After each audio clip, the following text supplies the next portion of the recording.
Nais ko po ibahagi sa mga atin ngayong umaga ang may kaugnayan po sa mga pagsubok sa buhay. Hindi kaila sa inyo na mayroon tayong kapatid na mayroon pong matinding pagsubok sa pisikal at siya nakalaan para sa dialysis.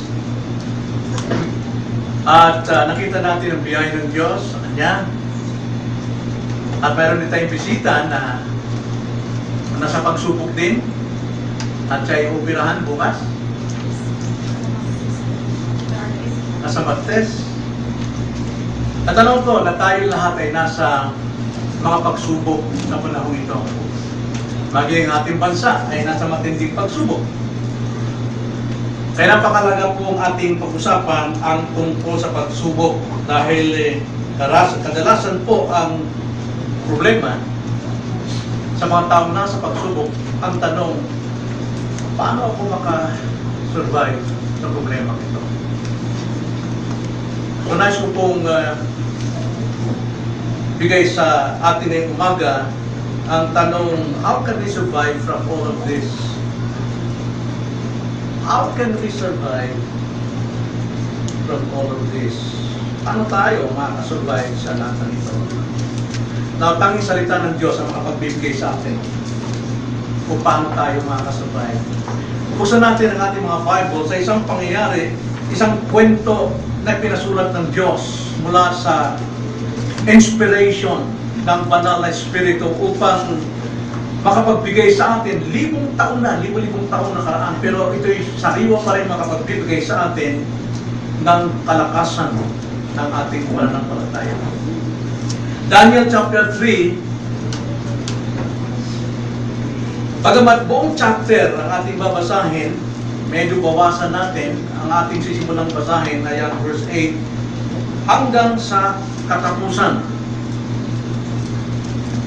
Konting tiis lang po sapagkat napakalaga po malaman natin ang buong kasaysayan. Daniel chapter 3 verse 8 to 30. Ganito po ang pagkakasabi. Kaya't ng panahong iyon ay nagsilapit ang ilang Kaldeo at nagbigay ng mga paratang laban sa mga Hudyo. Sila'y sumagot at sinabi sa haring si Nebuchadnezzar, O Hari, mabuhay ka magpakilanman. Ikaw, O Hari, ay gumawa ng utos na bawat tao makarinig ng tunog ng tambuli, lauta, alpa, sambuko, salterio, tambol, at ng iba pang mga panugtog ay magpatira pa at sasamba sa ribultong ginto.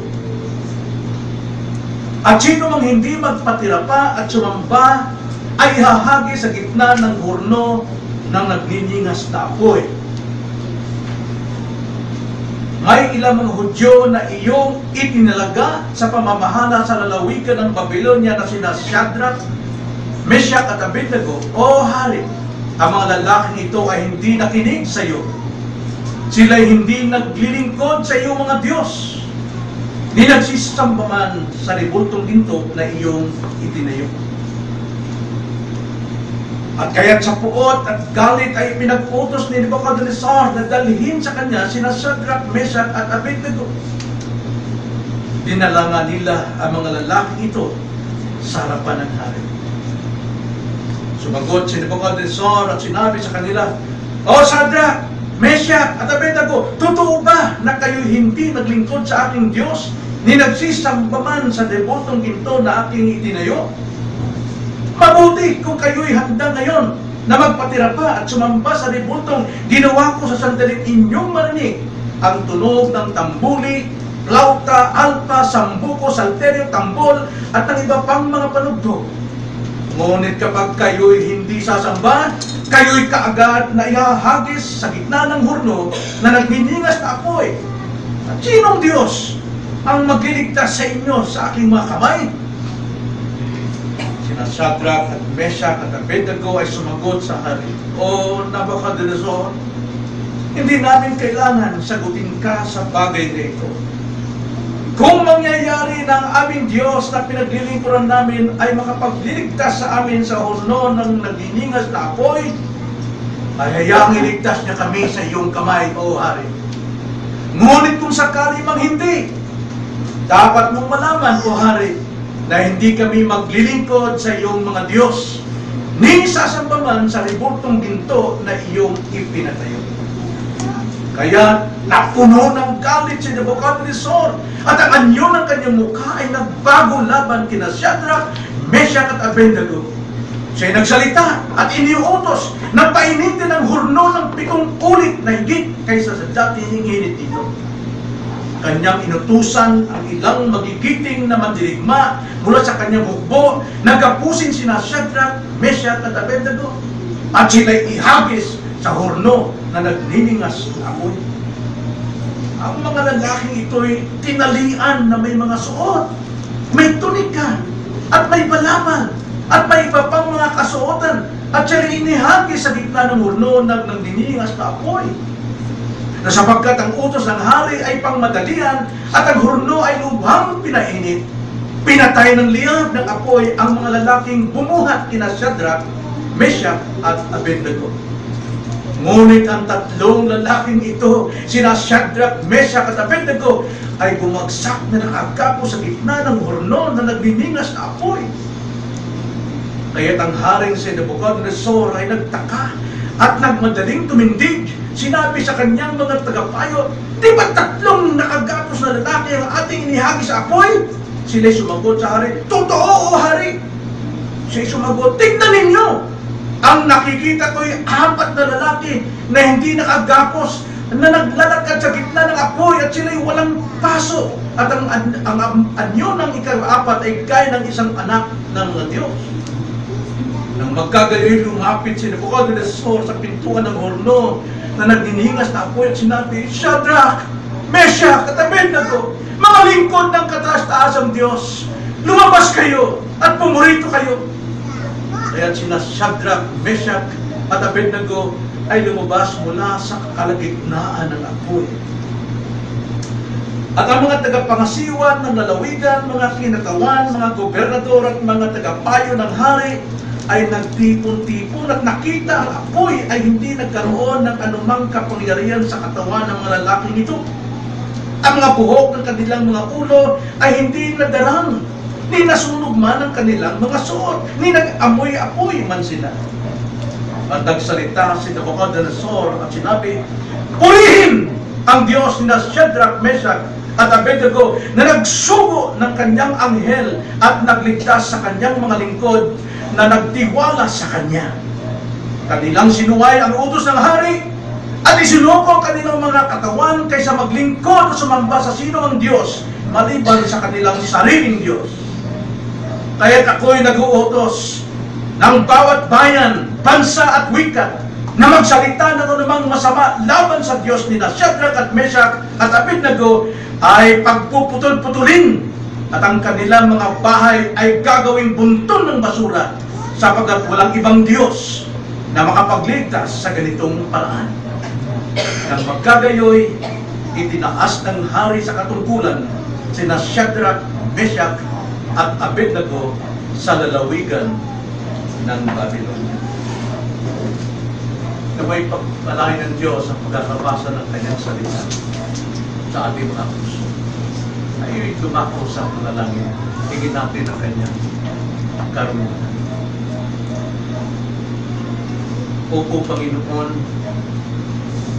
hindi man kami nahulog sa naglalagablag na apoy na literal. Ngunit kami ngayon ay nasa naglalagablag na pagsubok sa ating buhay. Paano kami makasurvive dito, Panginoon? Ibinigay ninyo ang inyong kasulatan, ang iyong salita, upang tignan ang iyong kapangyarihan at biyaya sa mga taong tulad namin na nagagarang sa nagniningas na apoy ng mga pagsubok upang kami makasurvive. Pagpalain po ninyo ito sa aming mga puso. In Jesus' name. Amen. dito sa kasaysayan, napakalinaw po ang kabuuan ng kasaysayan. Na may mga tao ng Diyos, na mga matatapat sa Diyos, ay inilagay o inihagis sa loob ng hornong nagniningas na apoy. Now gusto kong tignan natin ang apat na mabibigat na pagsubok sa buhay ng tatlong kabataang ito. Na siya namang ating aninagin sa ating kasalukuyan na buhay kung ano mga pagsubok ang ating dinadanas. Paano naging tapat ang apat na ito? Tignan natin sa kanilang pagsubok sa puot ng hari. Yun ang una. At ikalawa, ang pagsubok sa katatagan ng kanilang pananampalataya. At pangatlo, ang pagsubok sa gitna ng hurnong nagniningas ng apoy. At pang-apat, ang pagsubok sa tadhana ng kanilang buhay. Ang tanong ko po ngayong umaga sa atin lahat, makakaasa ba ang Diyos sa atin na maging totoo at tapat sa loob po ng matitinding pagsubok na ating kinakaharap? Dapat tayong manatiling tapat. Sapagkat ito lamang ang paraan upang tayo'y makasurvive sa mga pagsubok sa buhay. Maging matapat saan? Sa ating pananampalataya. Na ang tinuturing ko rito ay hindi lamang pananampalataya na batay sa ating damdamin, kundi ang pananampalatayang batay sa buong katawan ng ating pananalangin, pananampalataya. Ano ba ang laman ng ating pananampalataya? Paano natin ito maisasabuhay? Sapagkat kung alam natin at namumuhay tayo doon sa body of faith natin, hindi doon sa damdamin, kung ano yung aral natin, ano yung doktrina natin na pananampalataya, alam ko itong paraan ng Diyos upang makasurvive tayo sa mga pagsubok sa buhay. Kaya dapat tayo maging tapat doon sa body of faith na tanggap natin sa ating doktrina. At dito makikita natin na itong tatlong kabataan ito, mga kabataan ito, na sila'y maging matapat doon sa body of faith nila, maging sa puot ng hari. Kilala nila ang Diyos eh. Alam nila ang Diyos. Hindi sila namumuhay sa damdamin na ganito ang Diyos, kundi meron silang alam tungkol sa Diyos. At yung kaalaman nila sa tungkol sa Diyos, ito yung nagpatibay sa kanila upang sila ay makasurvive sa mga pagsubok na dumarating sa kanilang buhay. Unahin natin ang kanilang katapatan sa pananampalataya sa galit ng hari. Na ang tanong natin dito, bakit nagalit o napuot ang hari sa tatlong kabataan ito? Na alam natin ang sagot, verse 8. Dahil may mga inggitero, may mga silosong tao, mga kaaway ng tatlong mananampalatayang ito ang nainggit sa kanilang buhay. Alam natin sa chapter 1, tumayo sila sa kanilang pananampalataya dahil mayroon silang kilala, alam nila ang batas ng Diyos. Hindi sila nagkompromiso sa kanilang pagkain. Nanindigan si Daniel at 10 itong tatlong kabataang ito. At pagdating ng resulta, sila pa yung malusog. Hindi sila nakinabang sa pagkain inumin ng hari. At ngayon na naman, si Haring Nabucodonosor ay nagbigay ng decree. Tingnan nyo ang sabi sa chapter 3 verse 1 ng Daniel. At nagsugo si Haring Nabucodonosor upang tipurin ang mga tagapangasiwa ng lalawigan, mga kinatawan, mga gobernador, mga ingat yaman, lahat-lahat. At tuloy tayo sa verse 5. Na kapag inyong marinig ang tunog ng tambuli, flauta, alpat, sambuko, salterio, tambol at ng iba pang mga panugtog, kayo'y magpapatira pa at sasamba sa ribultong ginto na itinayo ng Haring si Nabucodonosor. Sino mang hindi magtira-patira pa at sumamba ay kaagad na ihahagi sa gitna ng hurno ng nagbibingas na mga.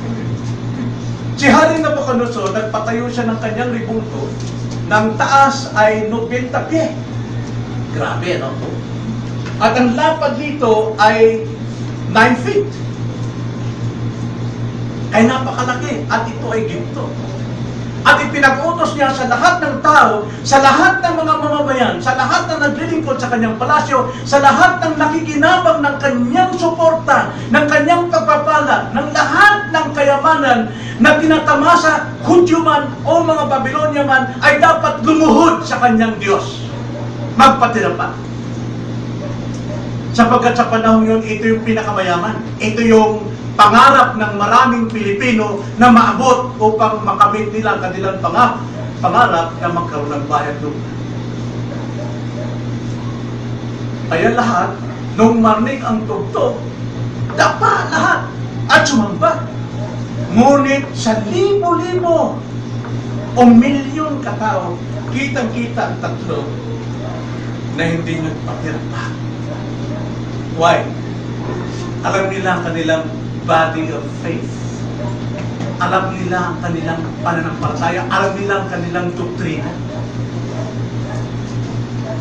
At dahil dyan, kinasuhan sila. Nagsumbong itong mga inggitero.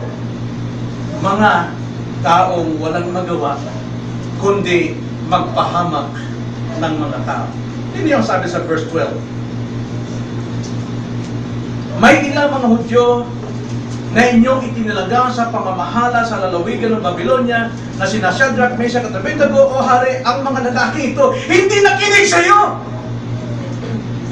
Sila hindi naglilingkod sa iyo mga Diyos. Ninigsasambaman sa ribultong ginto na iyong itinayo. Wow! Kita ka naman nila, hindi talaga yumukod, hindi talaga nakipagkompromiso ang tatlong ito, sapagkat alam nila ang kanilang tinitindigan, alam nila, kilala nilang Diyos. Kilala nilang salita ng Panginoon na tinuro sa kanila. Simula pa sa kanilang pagkabata na ngayon sila ngayon lingkod sa Babylonia. Ang pangarap ng maraming tao during this time. Dahil sa selos at inggit, sa pagkakapilit ng tatlong ito, na binigyan ng katungkulan mataas kaysa kanila, ginawan sila ng kaso. Ginawan sila ng kaso. At dahil dito nagbaga ang galit ni Haring Nabucodonosor. At ipinatawag niya ang tatlong kabataang ito. Verse 13, kaya sa puot at galit ay pinag-utos si Nabucodonosor na dalhin sa kanya sina Shadrach, Meshach at Abednego. Dinala nga nila ang lalaki ito sa harapan ng hari. Verse 14, sumagot si Nabucodonosor at sinabi sa kanila, O Shadrach, Meshach at Abednego, totoo ba kayo'y hindi naglingkod sa aking Diyos? Ni nagsisamba man sa ribultong ginto na aking itinayo? Tinanong sila.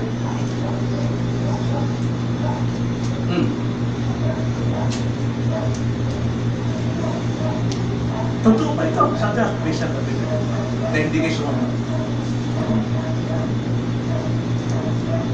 At muling ibinalik. Hinariwa ni Nabucodonosor, verse 15, ang kondisyon na kung kayo makarinig ng tugtog, Shadrach, Meshach, Abednego, handa kayong magpatira pa at sumamba sa inyo lahat ng kayamanan dito sa Babylonia. Lahat ng pribilehiyo sa Babylonia mapapa sa inyo. Naalala ko yung salita ni Satanas kay Jesus Christ. If you are the Son of God, if truly you are the Son of God, ang sabi ni Satanas sa Matthew chapter 4 verse 8, kung ikaw ay anak ng Diyos, papakita ko sa iyo lahat ng kagandahan ng sanlibutan ito.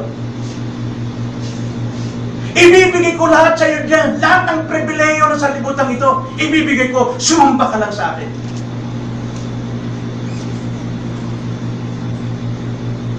Ay, hindi mo kadalisya rito. Ito yung lumalarawan kay Satanas. Pag-isa. At ang Babilan niya ay lumalarawan din sa sanlibutan.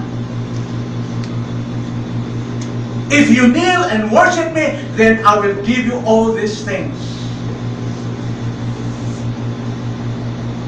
Eh, tanong ko sa inyo, ano gagawin natin? Kung ang pag-asa natin ay sa sanlibutan,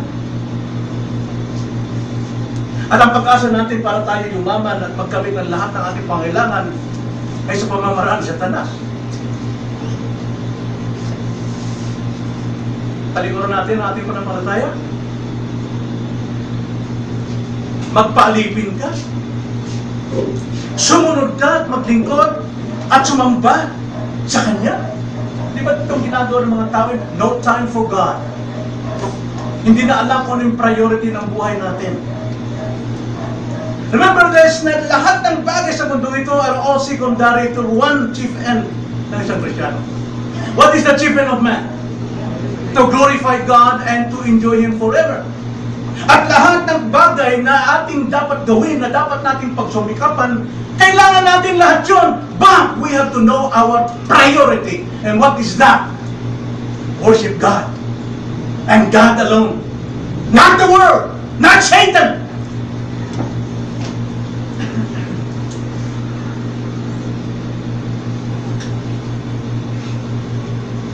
So anong ginawa nito kabataan ito sa gitna ng galit at puot ng hari at ng sanlibutan? Kailangan nilang sumamba. Kailangan nilang malikluhod. Sapagat yun ang kanilang pag-asa. Mabibigyan sila ng benepisyo. Tumindig sila sa kanilang buong aral tungkol sa Diyos. Yun ang kailangan natin. Tumayo tayo sa ating pananampalataya, hindi yung sa emotion, but the truth.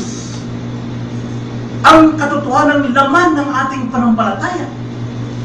Because our faith lumalabas doon sa malinaw na doktrina, sa malinaw na kaalaman natin tungkol sa Diyos. Faith cometh by hearing, hearing by the Word of God. Hindi sa damdamin, but the truth, the body of truth, sa katawan ng ating pananampalataya. Dinatinag yung tatlo rito eh. Kaya, tumindi pa ang pagsubok sa kanila. Ikalawang pagsubok ay ang kanilang katatagan sa pananampalataya. Paano ipinakita ang kanilang katatagan? Paano natin may papakita ang ating katatagan kung ang world kinukuha lahat ang puso mo para maglingkod at pagpalipid dito?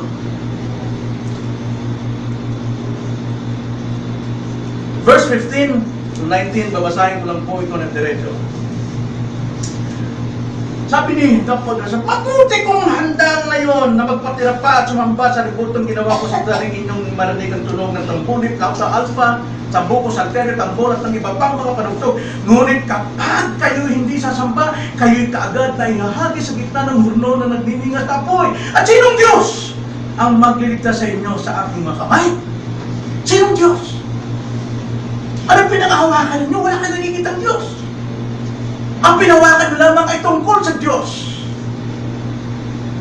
Na siya nagbago ng inyong buhay. Na siya nagligtas sa inyo sa mula sa parusahan at kasalanan. Yan kayo hahawak.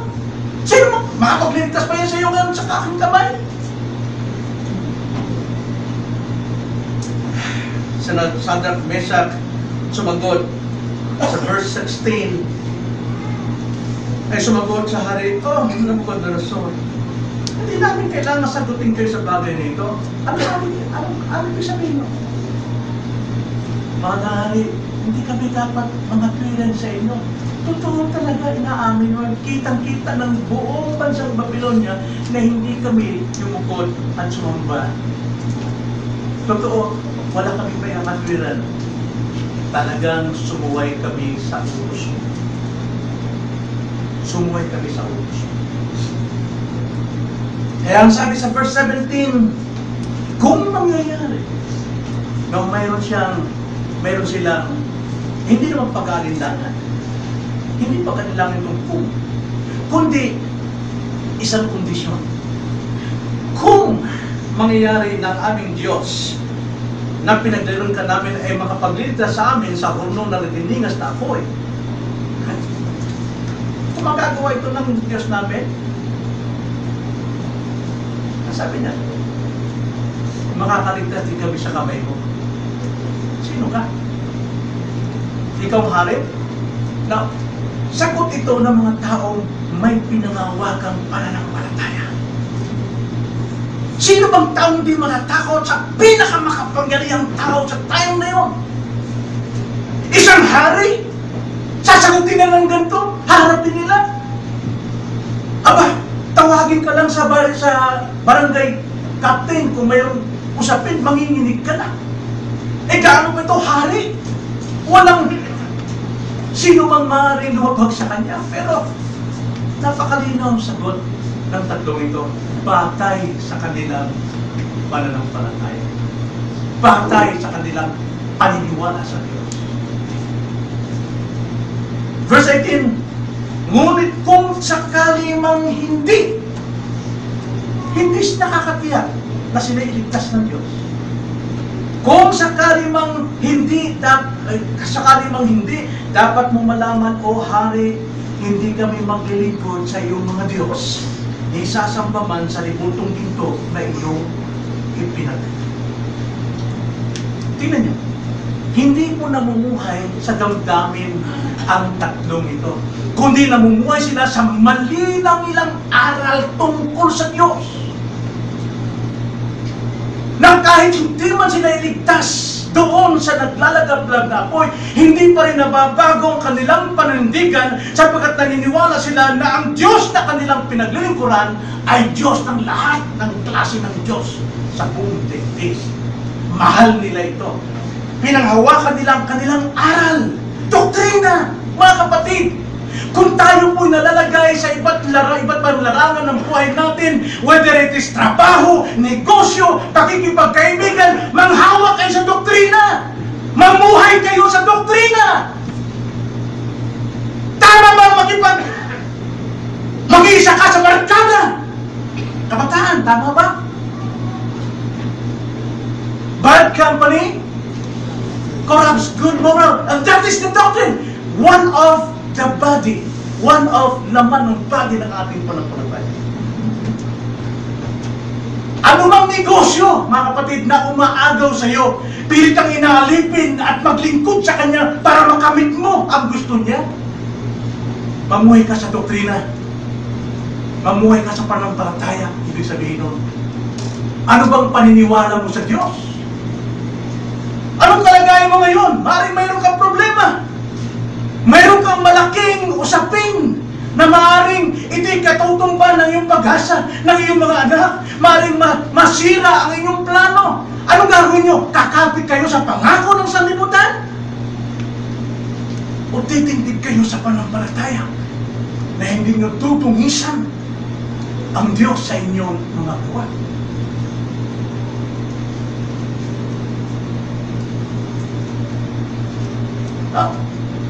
Kung ganyan po tayo tumindig, sino matutuwa sa atin sa sanlibutan? Wala. Pero ang Diyos natin, standing ovation. Standing ovation ng Panginoon. Tulad ng nangyari kay Esteban. Si Esteban ay nagbukhang anghel sa pagpapaliwanag at pagtayo, pagtindig sa kanyang body of faith, sa kanyang paniniwala sa Diyos. Kahit na siya pinagbabato, pero ang Panginoon, sabi ni Esteban, nakita kong Diyos nakatayo sa kanyang trono. Standing ovation. Pinagpapatay siya ng mga tao sa sanlibutan, pero ang Diyos tungtuwa sa kanya. Kaya sabi sa 19, kaya't napuno ng galit si Nebuchadnezzar at ang anyo ng kanyang mukha ay nagbago laban kina Shadrach, Meshach at Abednego. Siya nagsalita at iniutos na painitin ang horno ng 7 ulit na higit kaysa dating init ito. Ano yung tsura doon? Nasubukan nyo lang magsunog ng siga dyan. May apoy, mataas na apoy. Mainit na. Pero dublehin pa ng 7 init. Babahay mo na, susunugin mo. At makita mo gaano kalaki yung apoy at liyab at init nito. At yung laking init na yun, dahil 7 beses na pinainit, nilagay doon sa loob ng pugon. Gaano kainit yung pugon na yun? Sa ganong klaseng apoy. Aba, baka 10 talambakan ng layo mo, masusunog ka na. Dahil sa init. At itong kalagayan ng apoy. Nakita ni Shadrach, Meshach at Abednego kung saan sila babagsak. Subalit, hindi natin yung kanilang pananampalataya. Matakag. Bakit? May laman yung kanilang pananampalataya, kapatid. Kilala nilang Diyos. Kilala nilang Diyos. Nang buhay dito sa mundong ito, pansamantala lamang. At kung ating mapipreserve ang ating buhay dito sa pansamantala, ay makakaranas tayo ng katotohanan ng buhay sa kanyang kalangitan. Eh dito pa lang, pansamantala, nagkukumahog na tayo. Talikuran na natin ang ating pangako sa Diyos na makipagtagpo sa Kanya. Dahil natatakot tayo kung anong sabihin ng sanlibutan sa atin. Mas gustuhin pa natin na maglingkod at magpalipin ng mundo kaysa maglingkod at magpalipin sa katwiran ng Diyos. Nasaan ang ating katatagan? Makikita natin ang kanilang panindigan sa verse 18. Ano sabi? Ngunit kung sakali mang hindi, dapat mong malaman, na hindi kami maglilingkod sa iyong mga Diyos, ni sasamba man sa rekultong ito na iyong ipinaglayo. Saan nila pinagawakan yun? Di ba sa moral law? Sa 10 Commandments, the first and second commandment of God. Anong first commandment? Thou shalt not have other gods before me. Second commandment, thou shalt not worship images. Huwag kayong malikluhod sa mga imahen. Gawa lamang ng tao yan. Hindi ang Diyos. Kundi sinasamba nila ang Diyos-Diyosan. Alam na yung tatlong ito, ang body of faith nila. And yet tayo, how many years na tayong Kristiyano? Pagdating sa kagapitan, kalimutan natin ang body of faith. Dahil mas higit natin kailangan, naunawaan naman ang Diyos yan. Yes, naunawaan ng Diyos kung paano ka nakikipagsawsaw sa kasalanan. Nagdaranas ka ng paghihirap lalo pa. Dahil maniningil ng utang ang sanlibutan at Satanas.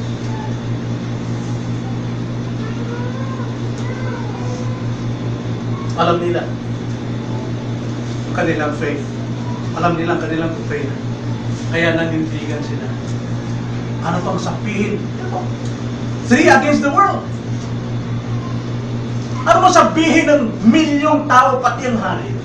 Hindi na intindi ito. Ang intindi nila, paano nilang mag-glorify ang Diyos na kanilang pinaniniwalahan.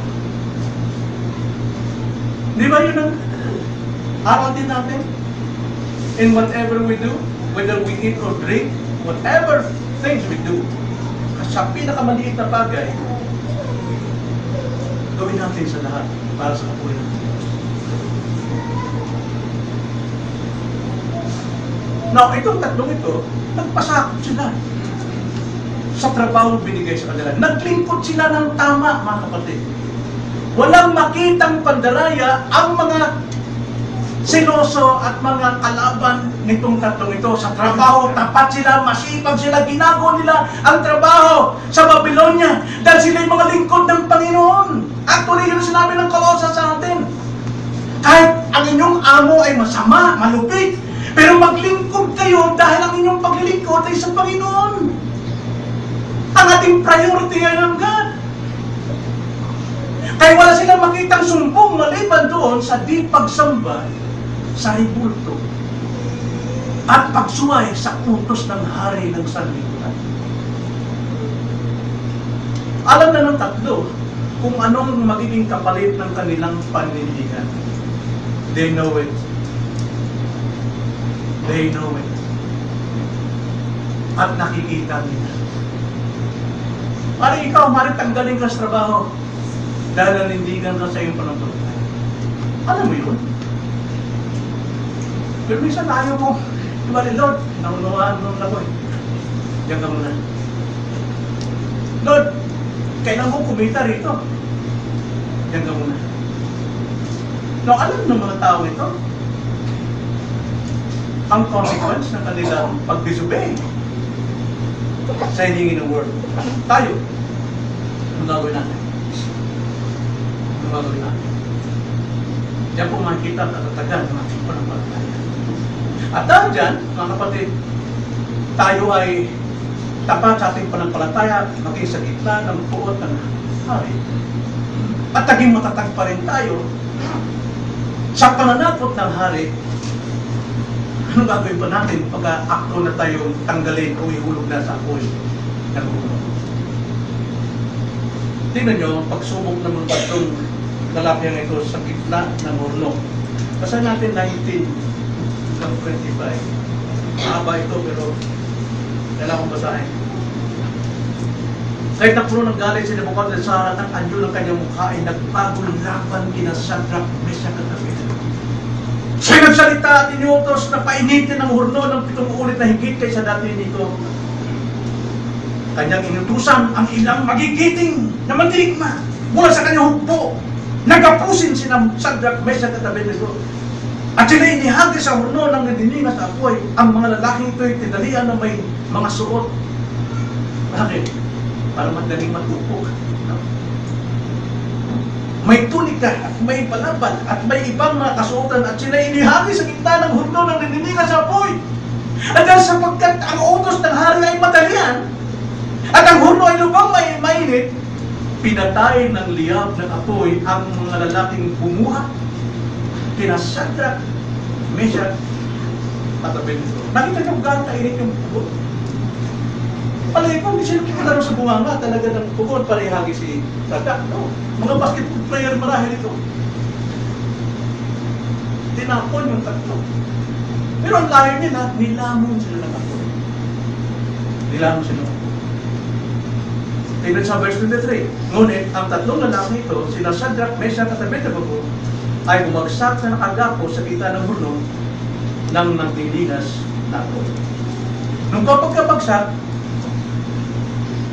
ano gagawin ng mga tao? Pabayaan na lang. Ayan, bumagsak na. No. Kalabayan sa atin, kapag tayo ng mirador, ng ibon, tinamaan mo, hahanapin mo talaga. Titignan mo kung saan.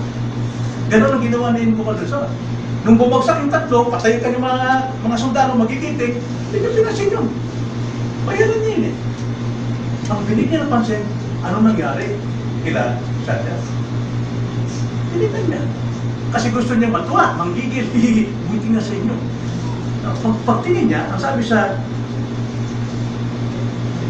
24, kaya't ang hari, si Nebuchadnezzar, ay nagtaka. At nagmamadaling tumindig.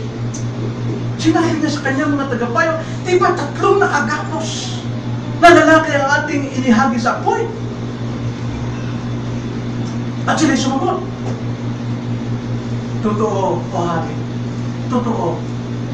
Pero sabi niya, tingnan ninyo, ang nakikita ko ay 4 na lalaki.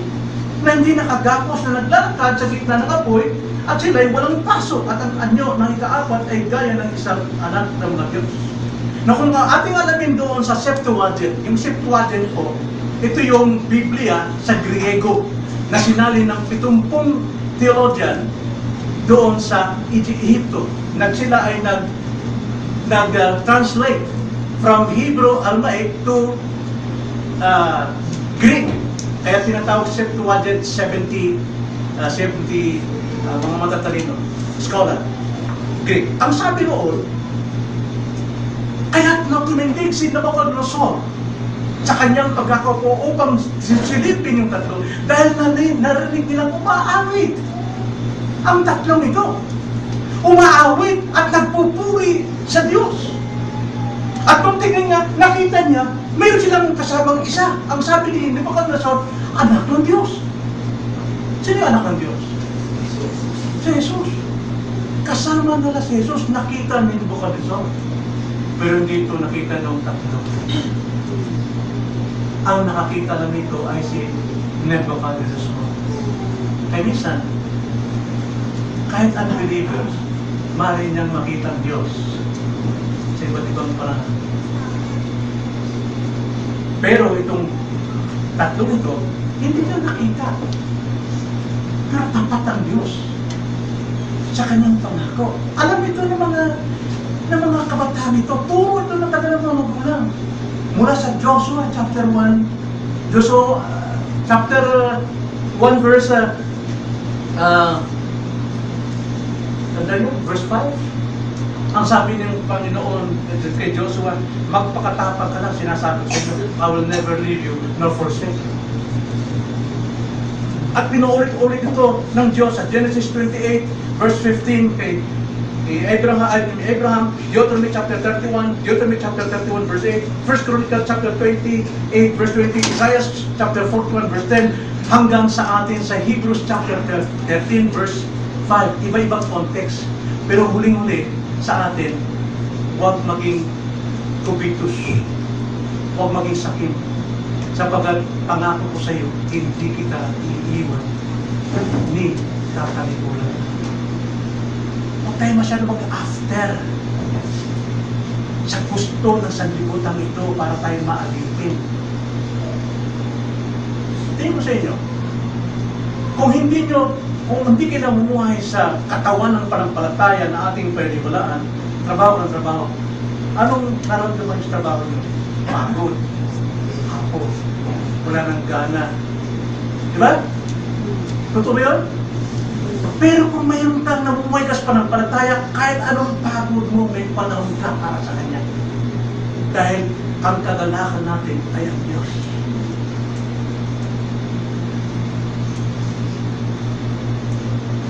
He gives grace to the humble.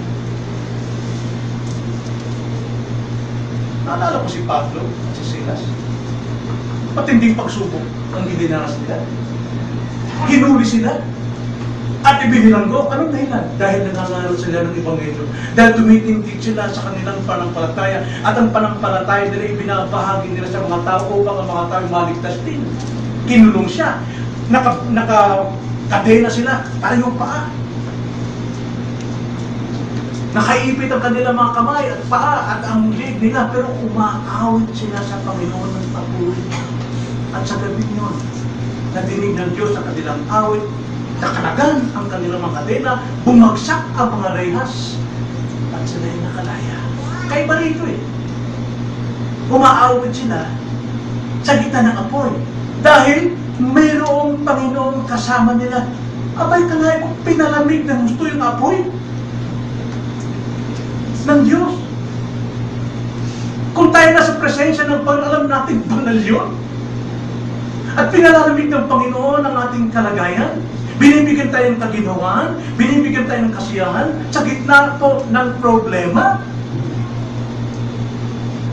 Iba-ibang paraan ng Panginoon paano ka pagiginawain. Maring samahan ka, hindi mo nakikita, pero panghawakan mo yung pananampalataya na He will be with you and to the end. He will never leave you nor forsake you.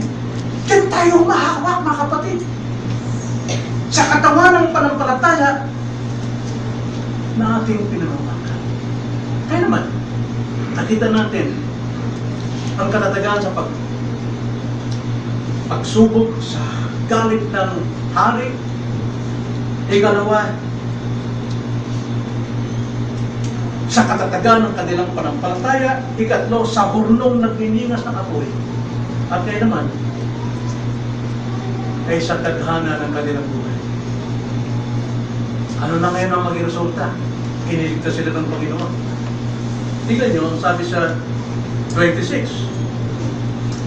Nang magkagayon lumapit si Nabucodonosor sa pintuan ng hornot at diningas na apoy at sinabi, Shadrach, Meshach at Abednego, mga lingkod ng kataas-taasang Diyos, lumabas kayo at pumarito kayo. Kaya sina Shadrach, Meshach at Abednego ay lumabas mula sa kalagitnaan ng apoy. Kita nyo ano nangyari? Ang alam nitong tatlong ito, may gagawin pa si Haring Nabucodonosor na mas matindi pa sa ginawa niya sa kanila. Pero hindi ito magawa ni Nabucodonosor, kundi ang tanging magagawa ni Nabucodonosor ay purihin ang Diyos nila Shadrach, Meshach at Abednego.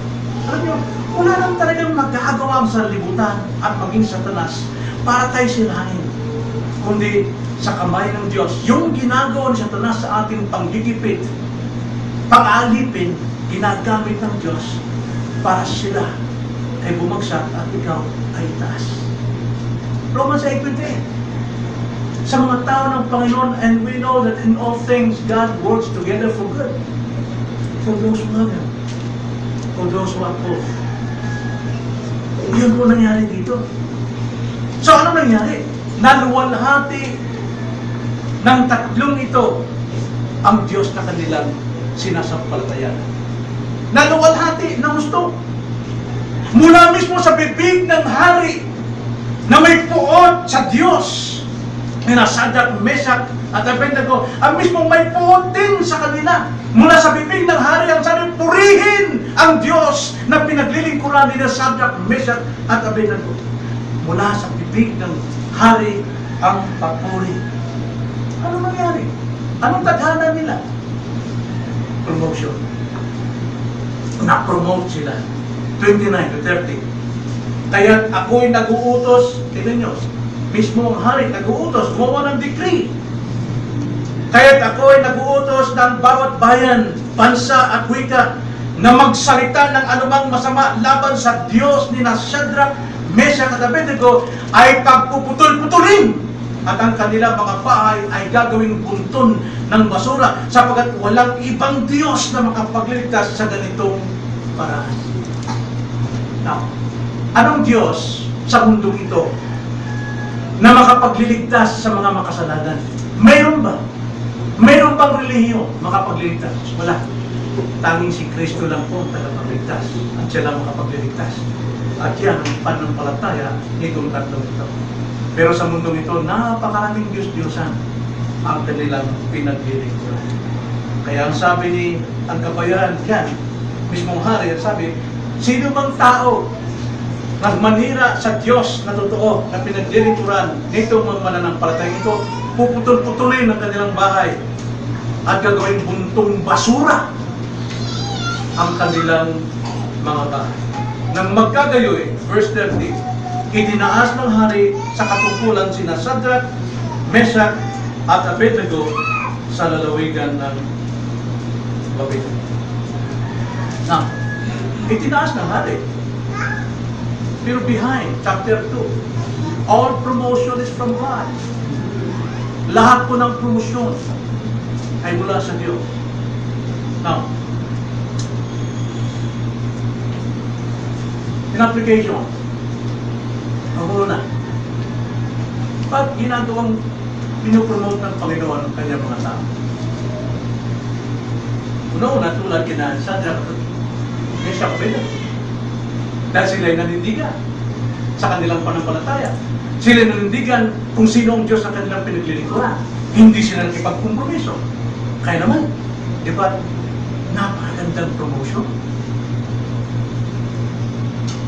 Di ba napakagandang promotion yun? Na mataas sila sa katungkulan, nagigit pa sa nakaraan. Pero mayroon pa isang promotion. na ikaw ay nililipat din ng Diyos mula sa iyong dating kalagayan para ilagay ka sa isang mas mataas na estado na hindi ka pumasa sa una. Hindi ka pumasa. Mabiyaya ang Panginoon, ipopromote ka pa rin para mabigyan ka pa ng panibagong pagkakataon sa mas mataas na posisyon na magagawa mo ng ipatuturo ang Diyos sa buhay. All promotion is from God.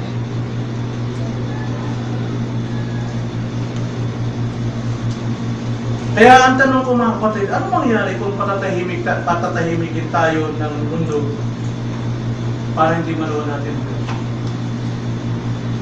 Anong mangyayari? Para sa tatlo, mas minabuti nilang mamatay kaysa itanggi ang kanilang pananampalataya sa Diyos. Lahat tayo mamamatay. Pero kamatayan natin na walang pinaglalaban, is that worthy? Paglaban mo sa libutan? Panlaban mo yung posisyon? Ano ang bagyan sa karya ng Diyos? Pero kung handa kang mamatay, dahil hindi mo matahimik ang iyong bibig tungkol sa kaluwalhatian ng Panginoon din, yung kamatayan is worthy. Yan yun ang pinili ng mga mananampalataya ito. So ano matutunan natin sa kanila? Sa mga tatlong ito, tumatang ito? Magipagkompromiso sa mundo? O manindigan sa ating doktrina? Doktrina means aral na natanggap natin mula sa Biblia kung sino ang Diyos. Palibagong tanong, mga kapatid. Ang paglilingkod ba sa mundo ay paglilingkod sa Diyos?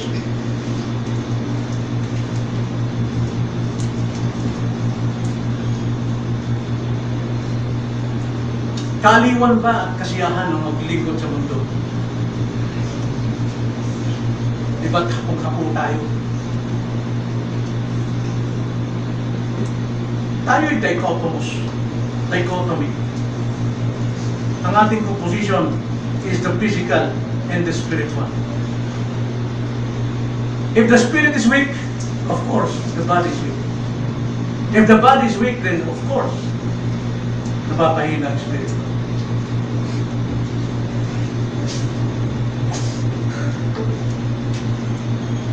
Kaya nga, ang maging alipin ng sanlibutan, ito po'y kalakasan? Is this freedom or slavery? Wala ka ng time. May man sa iyong pamilya, wala ka ng time. Kasi yung nasa isipan mo, ito'y para sa kanila din naman. Ano bang mas mahalagang para sa kanila? Di ba kingdom of God?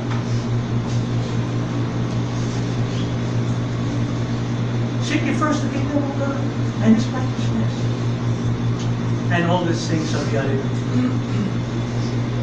Kailangan natin magtrabaho. Tama yun. Kailangan natin magtrabaho. Pagsikapan natin sa lahat ng ating ginagawa na maluwalhati ang Diyos. Yun ang problema. Yun ang kailangan. There must be priority in our life. Dapat huwag natin kaligtaan yung prioridad natin sa Diyos.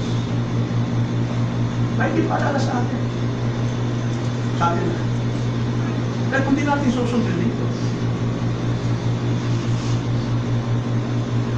ano nangyayari?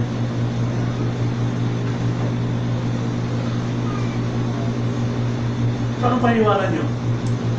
Manahimik? At maingay tayo sa libutan? At manahimik ang ating pananampalataya? Huwag natin ipakita na tayo yung mga alagad ng Diyos, mga alipin ng Diyos? Anong gawin natin? Nababago ba natin ang ating kapaligiran sa ating pananahimik? O tayo yung nabago? Ano na yung priority natin? Hindi ba ang sanhi ng kapulukan ng moral ng tao sa mundong ito dahil sa pananahimik ng napakaraming Kristiyano? Yung kapulukan na, alam natin, bulok na talaga ang ating bansa.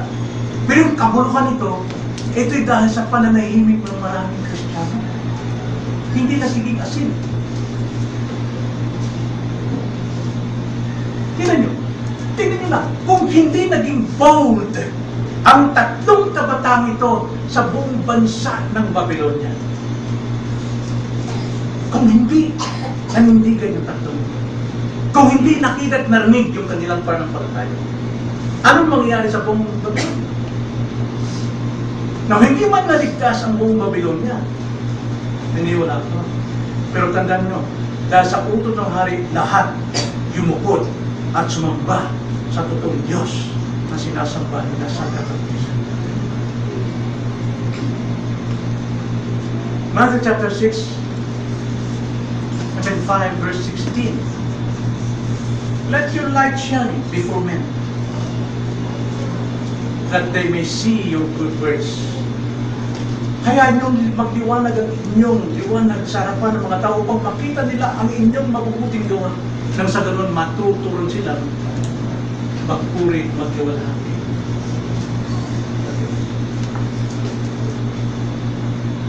Kung ayaw nating tumayo habang mayroon pa tayong kalayaang magsalita, hayaan natin ang boses ng mga liberals, ng mga feminists,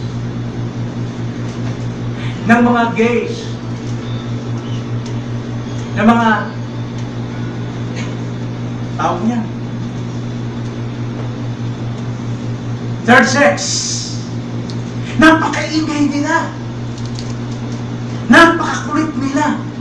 Hanggang isang presidente sumang-ayon sa kanilang panawagan na pwede mag-asawa at ikasal ang lalaki sa lalaki, babae sa babae. Dininig ito ni Obama dahil sa kanilang boses. Pero kung mananahimik tayo, hayaan natin sila. Magpupulok sa libutan. At utos sa atin ng Panginoon, you are the salt of the earth and the light of this world. Kailangan nating puntahan yung mga lugar na hindi pa naaabot ng Ebanghelyo, mga kapatid. Umiikot lang tayo sa sariling buhay natin eh. Galit pa tayo pag may nagbimisyon. Kung ano pa pinagsasabi natin. Na nag-iiba na ng doktrina, nag-iiba na ng landas, nagsasarili na, nagtatayo ng sariling kingdom. Ha?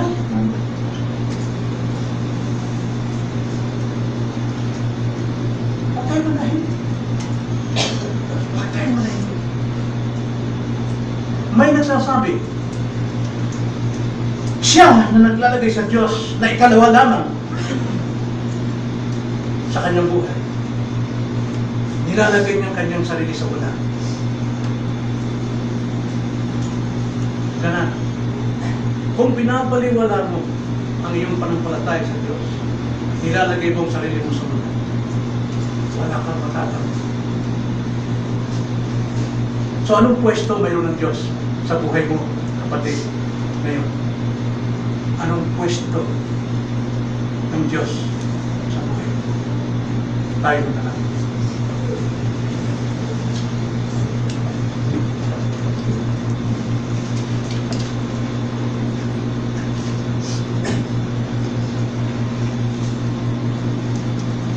Tunay, Panginoon,